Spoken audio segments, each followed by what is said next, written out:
Deep Work, Rules of Focused Success in a Distracted World by Cal Newport. Part 1 of the idea. Chapter 1 of Deep Work is valuable. As Election Day loomed in 2012, traffic at the New York Times website spiked, as is normal during moments of national importance, but this time, something was different. A wildly disproportionate fraction of this traffic, on more than 70% by some reports, was visiting a single location in the sprawling domain.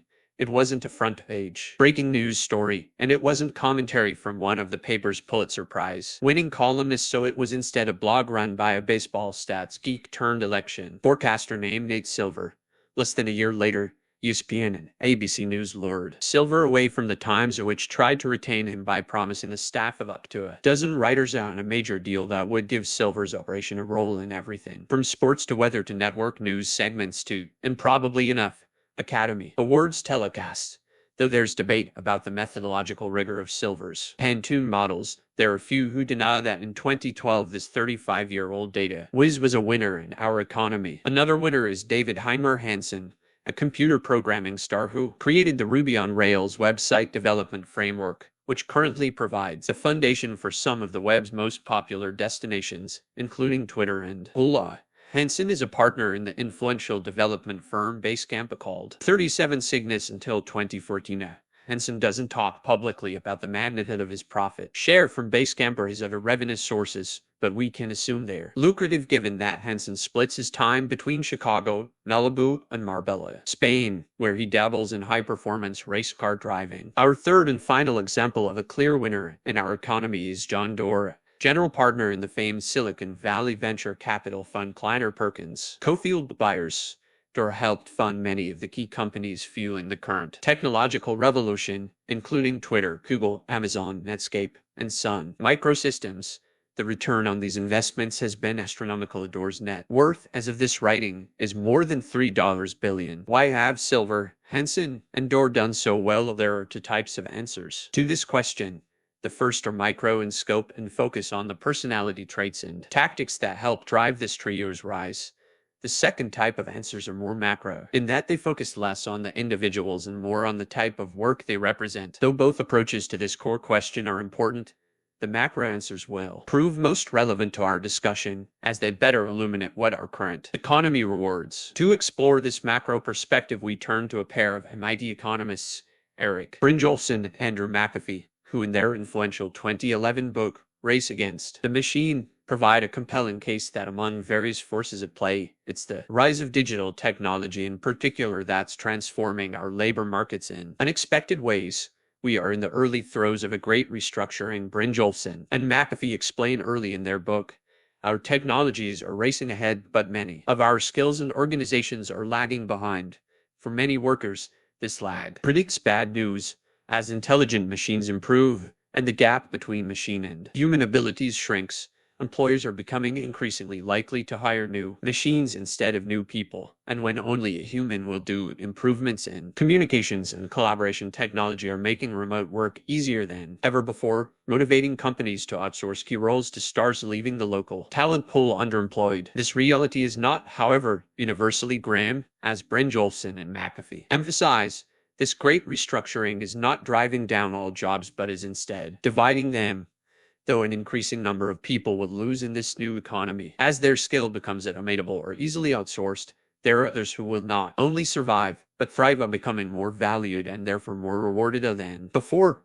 Brynjolfsson and McAfee aren't alone in proposing this bimodal trajectory for the economy. In 2013, for example, the George Mason economist Tyler Cowen published Averages Over, a book that echoes this thesis of a digital division. But what makes Brynjolfsson and McAfee's analysis particularly useful is that they proceed to identify three specific groups that will fall on the lucrative side of this divide and reap a disproportionate amount of the benefits of the intelligent machine age. Not surprisingly, it's to these three groups that Silver, Hansen, and Doerr happen to belong. Let's touch on each of these groups in turn to better understand why they're suddenly so valuable. The highest skilled workers. Brynjolfsson and McAfee call the group personified by Nate Silver the highest skilled workers. Advances such as robotics and voice recognition are automating many low-skilled positions, but as these economists emphasize, other technologies like data visualization, analytics, high-speed communications, and rapid prototyping have augmented the contributions of more abstract and data-driven reasoning, increasing the values of these jobs. In other words, those with the oracular ability to work with and tease valuable results out of increasingly complex machines will thrive. Tyler Cowen summarizes this reality more bluntly. The key question will be, are you good at working with intelligent machines or not? Nate Silver, of course, with his comfort in feeding data into large databases, then siphoning it out into his mysterious Monte Carlo simulations, is the epitome of the high-skilled worker. Intelligent machines are not an obstacle to Silver's success, but instead provide its precondition. The superstars. The ace programmer David Heimer Hansen provides an example of the second group that Brynjolfsson and McAfee predict will thrive in our new economy. Superstars. High-speed data networks and collaboration tools like email and virtual meeting software have destroyed regionalism in many sectors of knowledge work. It no longer makes sense, for example, to hire a full-time programmer, put aside office space, and pay benefits, when you can instead pay one of the world's best programmers, like Hansen, for just enough time to complete the project at hand. This scenario, you will probably get a better result for less money, while Hansen can service many more clients per year, and will therefore also end up better off. The fact that Hansen might be working remotely from Marbella, Spain, while your office is in Des Moines, Iowa, doesn't matter to your company, as advances in communication and collaboration technology make the process near seamless. Reality does matter, however, to the less skilled local programmers living in Des Moines and in need of a steady paycheck. This same trend holds for the growing number of fields where technology makes productive remote work possible. Consulting, marketing, writing, design, and so on. Universally accessible, those at the peak of the market thrive while the rest suffer. In a seminal 1981 paper, the economist Sherwin Rosen worked out the mathematics behind these winner-take-all markets. One of his key insights was to explicitly model talent labeled innocuously with the variable Q in his formulas as a factor, with imperfect substitution, which Rosen explains as follows: hearing a succession of mediocre singers does not add up to a single outstanding performance. In other words, talent is not a commodity you can buy in bulk and combine to reach the needed levels, or there's a premium to being the best. Therefore, if you're in a marketplace where the consumer has access to all performers and everyone's Q value is clear, the consumer will choose the very best, even if the talent advantage of the best is small compared to the next rung down on the skill ladder. The superstars still win the bulk of the market. In the 1980s, when Rosen studied this effect, he focused on examples like movie stars and musicians, where there existed clear markets, such as music stores and movie theaters, where an audience has access to different performers and can accurately approximate their talent before making a purchasing decision. The rapid rise of communication and collaboration technologies has transformed many other formerly local markets into a similarly universal bazaar. The small company looking for a computer programmer or public relations consultant now has access to an international marketplace of talent in the same way that the advent of the record store allowed the small-town music fan to bypass local musicians to buy albums from the world's best bands. The superstar effect, in other words, has a broader application today than Rosen could have predicted 30 years ago. An increasing number of individuals in our economy are now competing with the rock stars of their sectors. The owners, the final group that will thrive in our new economy, with a group epitomized by John Dora, consists of those with capital to invest in the new technologies that are driving the great restructuring. As we've understood since Marx, access to capital provides massive advantages. It's also true, however, that some periods offer more advantages than others. As Brynjolfsson and McAfee point out, post-war Europe was an example of a bad time to be sitting on a pile of cash, as the combination of rapid inflation and aggressive taxation wiped out old fortunes with surprising speed, what we might call the Downton Abbey effect. The Great Restructuring, unlike the post-war period, is a particularly good time to have access to capital. Understand why. First, recall that bargaining theory, the key component in standard economic thinking, argues that when money is made through the combination of capital, investment, and labor, the rewards are returned, roughly speaking, proportional to the input. As digital technology reduces the need for labor in many industries, the proportion of the rewards returned to those who own the intelligent machines is growing. A venture capitalist entity's economy can fund a company like Instagram, which was eventually sold for $1 billion, while employing only 13 people. When else in history could such a small amount of labor be involved in such a large amount of value with so little input from labor? Proportion of this wealth that flows back to the machine owners, in this case, venture investors, is without precedent. It's no wonder that a venture capitalist I interviewed for my last book admitted to me with some concern, "Everyone wants my job." Let's pull together the threads spun so far. Current economic thinking, as I've surveyed, argues that the unprecedented growth and impact of technology are creating a massive restructuring of our economy. In this new economy, three groups will have a particular advantage of those who can work well and creatively with intelligent machines, those who are the best at what they do, and those with access to capital. To be clear, this great restructuring identified by economists like Brynjolfsson, McAfee, and Cowan is not the only economic trend of importance at the moment, and the three groups mentioned previously are not the only groups who will do well. But what's important for this book's argument is that these trends, even if not alone, are important, and these groups, even if they are not the only such groups, you can join any of these groups. Therefore, you will do well. If you cannot, you might still do well, but your position is more precarious. The question we must now face is the obvious one: how does one join these winners? At the risk of quelling your rising enthusiasm, I should first confess that I have no secret for quickly amassing capital and becoming the next John Doerr. If I had such secrets, it's unlikely I'd share them in a book.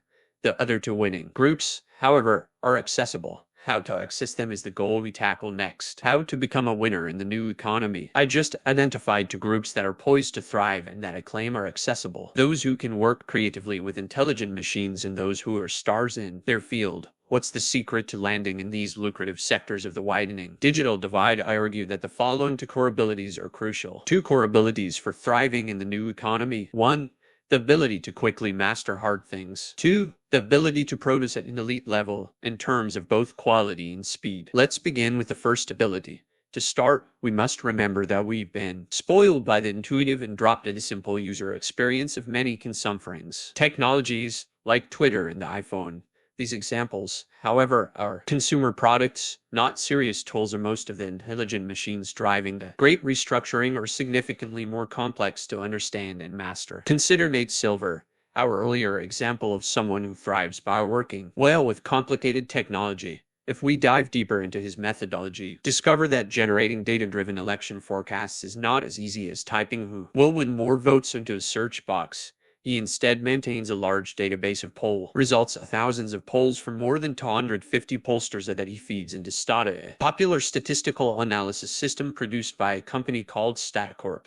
These are not easy tools to master. Here, for example, is the type of command you need to understand to work with a modern database like Silver uses. Create view cities as select name, population, altitude from capitals union select name, population, altitude from non-capitals. Databases of this type are interrogated in a language called SQL. You send them commands like the one shown here to interact with their stored information. Understanding how to manipulate these databases is subtle. The example command, for example, creates a view of virtual database table that pulls together data from multiple existing tables, and that can then be addressed by the SQL commands like a standard table. When to create views and how to do so well is a tricky question, one of many that you must understand and master to tease reasonable results out of real-world databases. Sticking with our Nate Silver case study, consider the other technology he relies on: Stata. This is a powerful tool, and definitely not something you can learn intuitively after some modest tinkering.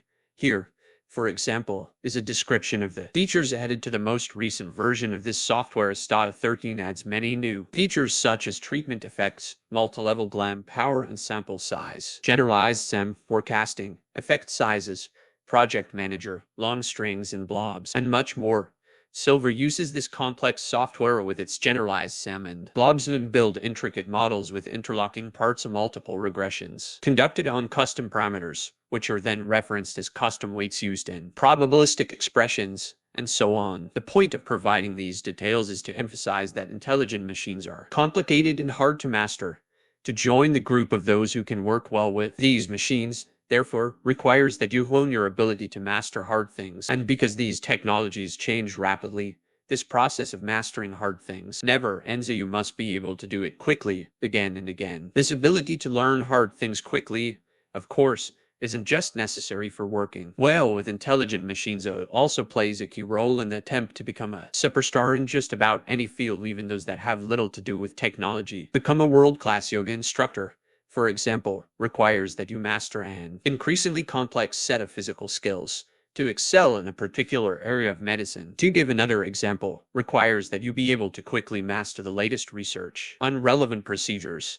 To summarize these observations more succinctly, if you can't learn, you can't thrive. Now consider the second core ability from the list shown earlier, producing at an elite level. If you want to become a superstar, mastering the relevant skills is necessary, but not sufficient. You must then transform that latent potential into tangible results that people value. Many developers, for example, can program computers well. But David Hanson, our example superstar from earlier, leveraged this ability to produce Ruby on Rails, the project that made his reputation. Ruby on Rails required Hanson to push his current skills to their limit and produce ambiguously valuable and concrete results. This ability to produce also applies to those looking to master intelligent machines. It wasn't enough for Nate Silver to learn how to manipulate large data sets and run statistical analysis. He needed to then show that he could use the skill to tease information from these machines that a large audience cared about.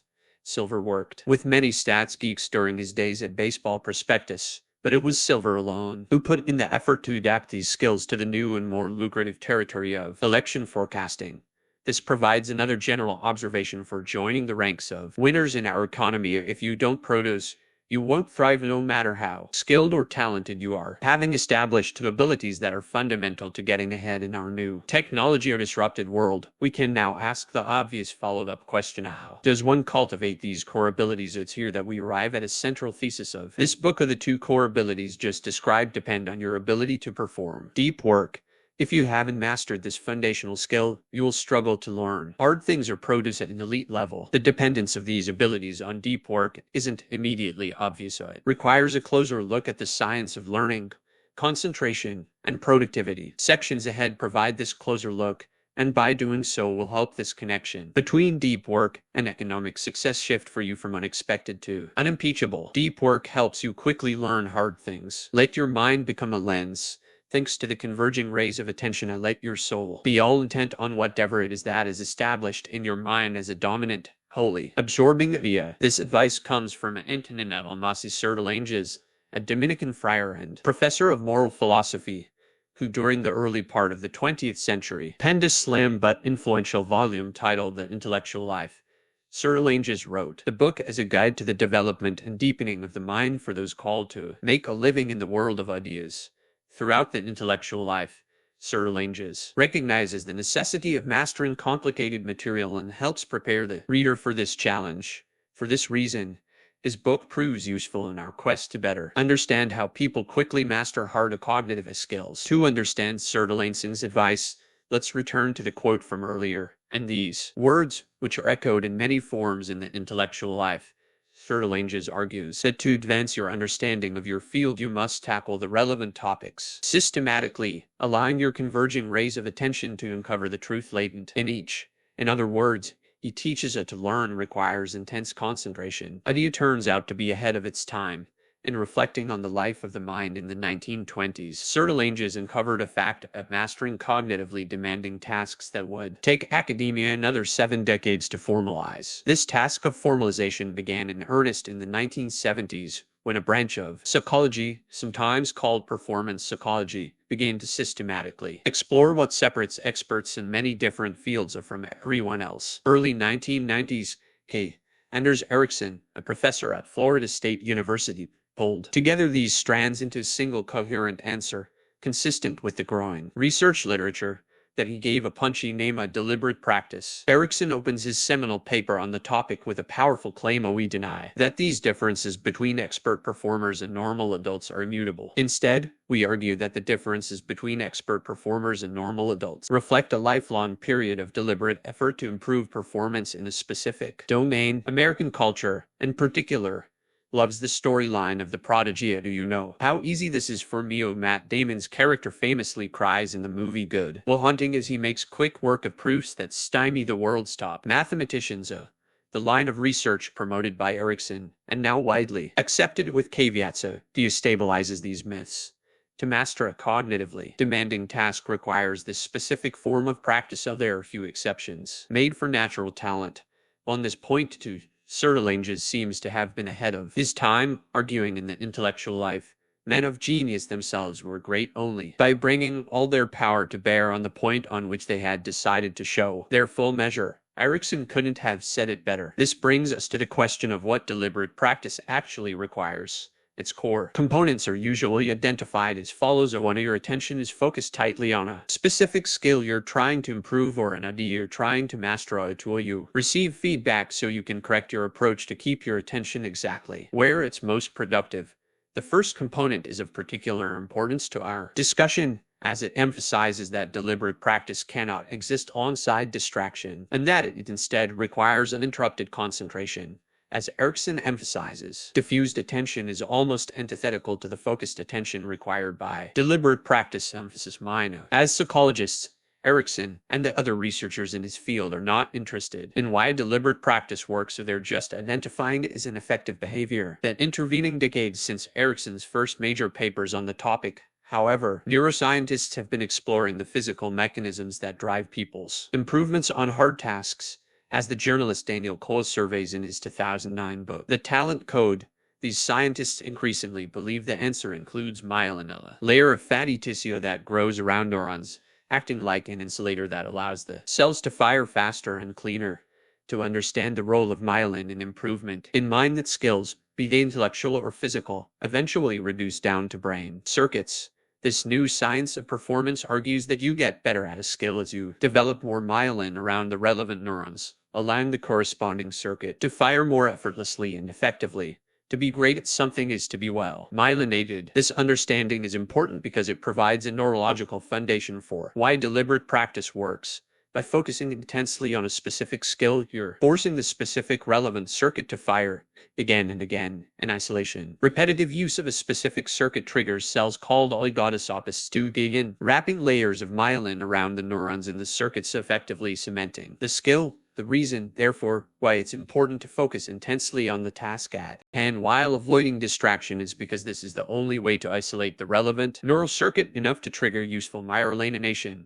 By contrast, if you're trying to learn a complex new skill, say SQL database management, now in a state of low concentration, but perhaps you also have your Facebook feed open, you're firing too many circuits simultaneously and half as early to isolate the group of neurons you actually want to strengthen. In the century that has passed since Antonin and Lamas's Sertalanges first wrote about using the mind like a lens to focus rays of attention, we have advanced from this elevated metaphor to a decidedly less poetic explanation expressed in terms of oligodendrocyte cells. But this sequence of thinking about thinking points to an inescapable conclusion: to learn hard things quickly, you must focus intensely without distraction. To learn, in other words, is an act of deep work. If you're comfortable going deep, you'll be comfortable mastering the increasingly complex systems and skills needed to thrive in our economy. If you instead remain one of the many for whom depth is uncomfortable and distraction ubiquitous, you shouldn't expect these systems and skills to come easily to you. Deep work helps you produce at an elite level. Adam Grant produces at an elite level. When I met Grant in 2013, he was the youngest professor to be awarded tenure at the Wharton School of Business at Penn. A year later, when I started writing this chapter and was just beginning to think about my own tenure process, the claim was updated. He is now the youngest full professor at Wharton. The reason Grant advanced so quickly in his corner of academia is simple. He produces. In 2012, Grant published 7 articles, all of them in major journals. Is an absurdly high rate for his field, in which professors tend to work alone or in small professional collaborations and do not have large teams of students and postdocs to support their research. In 2013, this count fell to 5. This is still absurdly high, but below his recent standards. He can be excused for this dip, however, because this same year he published a book titled Give and Take, which popularized some of his research on relationships in business. To say that this book was successful is an understatement. It ended up featured on the cover of the New York Times Magazine and went on to become a massive bestseller. When Grant was awarded full professorship in 2014, he had already written more than 60 peer-reviewed publications in addition to his best-selling book. Soon after meeting Grant, my own academic career on my mind, I couldn't help but ask him about his productivity. Fortunately for me, he was happy to share his thoughts on the subject. It turns out that Grant thinks a lot about the mechanics of producing at an elite level. He sent me, for example, a collection of PowerPoint slides from a workshop he attended with several other professors in his field. The event was focused on data-driven observations about how to produce academic work at an optimum rate. These slides included detailed pie charts of time allocation per season, a flowchart capturing relationship development with co-authors, and a suggested reading list with more than 20 titles. These business professors do not like the cliché of the abstinent academic lost in books and occasionally stumbling on a big idea. They see productivity as a scientific problem to systematically solve a goal Adam Grant seems to have achieved. Though Grant's productivity depends on many factors, there's one idea in particular that seems central to his method of the batching of hard but important intellectual work into long, uninterrupted stretches. Grant performs this batching at multiple levels. Within the year, he stacks his teaching into the fall semester, during which he can turn all of his attention to teaching well and being available to his students. This method seems to work, as Grant is currently the highest-rated teacher at Wharton and the winner of multiple teaching awards. About batching his teaching in the fall, Grant can then turn his attention fully to research in the spring and summer and tackle this work with less distraction. Grant also batches his attention on a smaller time scale. Within a semester dedicated to research, he alternates between periods where his door is open to students and colleagues, and periods where he isolates himself to focus completely and without distraction on a single research task. He typically divides the writing of a scholarly paper into 3 discrete tasks: analyzing the data, writing a full draft, and editing the draft into something publishable. During these periods, which can last up to 3 or 4 days, he'll often put an out-of-office autoresponder on his email so correspondents will know not to expect a response. It sometimes confuses my colleagues, he told me. They say, "You're not out of office. I see you in your office right now." But to Grant, it's important to enforce strict isolation until he completes the task at hand. My guess is that Adam Grant doesn't work substantially more hours than the average professor at an elite research institution. Generally speaking, this is a group prone to workaholism, but he still manages to produce more than just about anyone else in his field.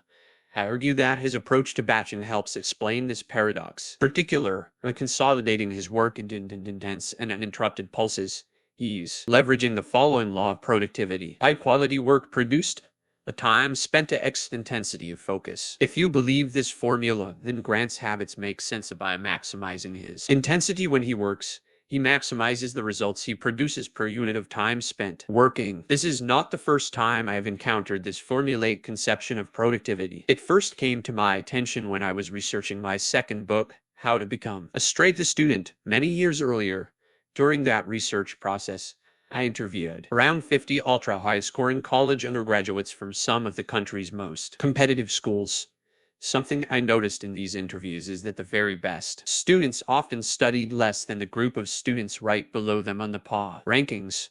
One of the explanations for this phenomenon turned out to be the formula detailed earlier on. The best students understood the role intensity plays in productivity, and therefore went out of their way to maximize their concentration radically, reducing the time required to prepare for tests or write papers, without diminishing the quality of their results. The example of Adam Grant implies that this intensity formula applies beyond just undergraduate PA and is also relevant to other cognitively demanding tasks. But why would this be? An interesting explanation comes from Sophie Lira, a business professor at the University of Minnesota, in a 2009 paper titled, intriguingly, "Why is it so hard to do my work?" Lira introduced an effect she called attention residue in the introduction to this paper. She noted that other researchers have studied the effect of multitasking or trying to accomplish multiple tasks simultaneously on performance, but that in the modern knowledge work office, once you got to a high enough level, it was more common to find people working on multiple projects, sequentially going from one meeting to the next, starting to work on one project and soon after having to transition to another is just part of life in organizations. Lira explains, the problem this research identifies with this work strategy is that when you switch from some task A to another task B, your attention doesn't immediately follow. The residue of your attention remains stuck thinking about the original task. This rigidity gets especially thick if your work on task was unbounded and of low intensity before you switched, but even if you finish task before moving on, your attention remains divided for a while. Lear studied the effect of this attention residue on performance by forcing task switches in the laboratory. In one such experiment, for example, she started her subjects working on a set of word puzzles. In one of the trials, she would interrupt them and tell them that they needed to move on to a new and challenging task. In this case, reading resumes and making hypothetical hiring decisions. In other trials, she let the subjects finish the puzzles before giving them the next task. In between puzzling and hiring, she would deploy a quick lexical decision game to quantify the amount of residue left from the first task. The results from this and her similar experiments were clear. People experiencing attention residue after switching tasks are likely to demonstrate poor performance on that next task. And the more intense the residue, the worse the performance. The concept of attention residue helps explain why the intensity formula is true and therefore helps explain Grant's productivity. By working on a single hard task for a long time without switching, Grant minimizes the negative impact of attention residue from his other obligations, allowing him to maximize performance on this one task. When Grant is working for days in isolation on a paper, in other words, he's doing so at a higher level of effectiveness than the standard professor following a more distracted strategy in which the work is repeatedly interrupted by residue slathering interruptions. Even if you're unable to fully replicate Grant's extreme isolation, we'll tackle different strategies for scheduling depth in part 2. The attention residue concept is still telling because it implies that the common habit of working in a state of semi-steadicant is potentially devastating to your performance. It might seem harmless to take a quick glance at your inbox every 10 minutes or so. Indeed, many justify this behavior as better than the old practice of leaving an inbox open on the screen at all times, the strawman habit that few follow anymore. But Lear teaches us that this is not, in fact, much of an improvement. That quick check introduces a new target for your attention. Even worse, by seeing messages that you cannot deal with at the moment, which is almost always the case, you will be forced to turn back to the primary task with a secondary task left unfinished. The attention residue left by such unresolved switches dampens your performance. When we step back from these individual observations, we see a clear argument. Forma to produce at your peak level, you need to work for extended periods with full concentration on a single task free from distraction. Put another way, the type of work that optimizes your performance is deep work. If you're not comfortable going deep for extended periods of time, it'll be difficult to get your performance to the peak levels of quality and quantity increasingly necessary to thrive professionally, unless your talent and skills absolutely dwarf those of your competition. The deep workers among them will outproduce you. What about Jack Dorsey? I've now made my argument for why deep work supports abilities that are becoming increasingly important in our economy. Before we accept this conclusion, however, we must face a type of question that often arises when I discuss this topic. What about Jack Dorsey? Jack Dorsey helped found Twitter. After stepping down as CEO, he then launched the payment processing company Square. To quote a Forbes profile, he is a disruptor on a massive scale and a repeat offender. He is also someone who does not spend a lot of time in a state of deep work. Dorsey doesn't have the luxury of long periods of uninterrupted thinking because, at the time when the Forbes profile was written, he maintained management duties at both Twitter, where he remained chairman, and Square, leading to a tightly calibrated schedule that ensures that the companies have a predictable weekly cadence, and that also ensures that Dorsey's time and attention are severely fractured. Dorsey reports, for example, that he ends the average day with 30 to 40 sets of meeting notes that he reviews and filters at night. In the small spaces between all these meetings, he believes in serendipitous availability. I do a lot of my work at stand-up tables, which anyone can come up to, Dorsey said. I get to hear all these conversations around the company. This style of work is not deep. To use a term from our previous section, Dorsey's attention residue is likely slathered on thick as he darts from one meeting to another, letting people interrupt him freely in the brief interludes in between. And yet, we cannot say that Dorsey's work is shallow, because shallow work, as defined in the introduction, is low value and easily replicable, while what Jack Dorsey does is incredibly valuable and highly rewarded in our economy. As of this writing, he was among the top 1,000 richest people in the world, with a net worth over $1.01 billion. Jack Dorsey is important to our discussion because he's an exemplar of a group we cannot ignore: individuals who thrive without depth, When I titled the motivating question of this section, "What about Jack Dorsey?" I was providing a specific example of a more general query. If deep work is so important, why are there distracted people who do well? To conclude this chapter, I want to address this question so it doesn't nag at your attention as we dive deeper into the topic of depth in the pages ahead. To start, we must first note that Jack Dorsey is a high-level executive of large companies. In fact, individuals with such positions play a major role in the category of those who thrive without depth, because the lifestyle of such executives is famously and unavoidably distracted. Here's Kerry Trainor, CEO of Vimeo, trying to answer the question of how long he can go without Yumela. "I can go a good solid Saturday without, well, most of the daytime without it.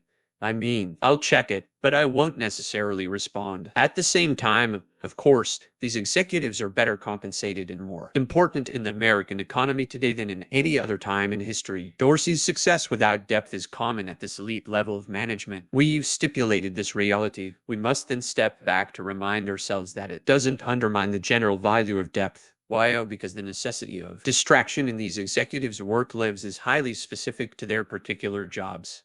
A good chief executive is essentially a hard-to-automate decision engine, not unlike a Miss Jeopardy or Blaine Watson system. They have built up a hard-won repository of experience and have honed and proved an instinct for their market. They're then presented inputs throughout the day in the form of emails, meetings, site visits, and the like that they must process and act on. To ask a CEO to spend 4 hours thinking deeply about a single problem is a waste of what makes him or her valuable. Better to hire 3 smart subordinates to think deeply about the problem and then bring their solutions to the executive for a final decision. This specificity is important because it tells us that if you're a high-level executive at a major company, you probably don't need the advice in the pages that follow. On the other hand, it also tells us that you cannot extrapolate the approach of these executives to other jobs. The fact that Dorsey encourages interruption or Kerry Trainor checks his email constantly doesn't mean that you'll share their success if you follow suit of their behaviors or characteristic of their specific roles as corporate officers. This rule of specificity should be applied to similar countercompensons that come to mind while reading the rest of this book. We must continually remember certain corners of our economy where depth is not valued. In addition to executives, we can also include, for example, certain types of salesmen and lobbyists, for whom constant connection is their most valued currency.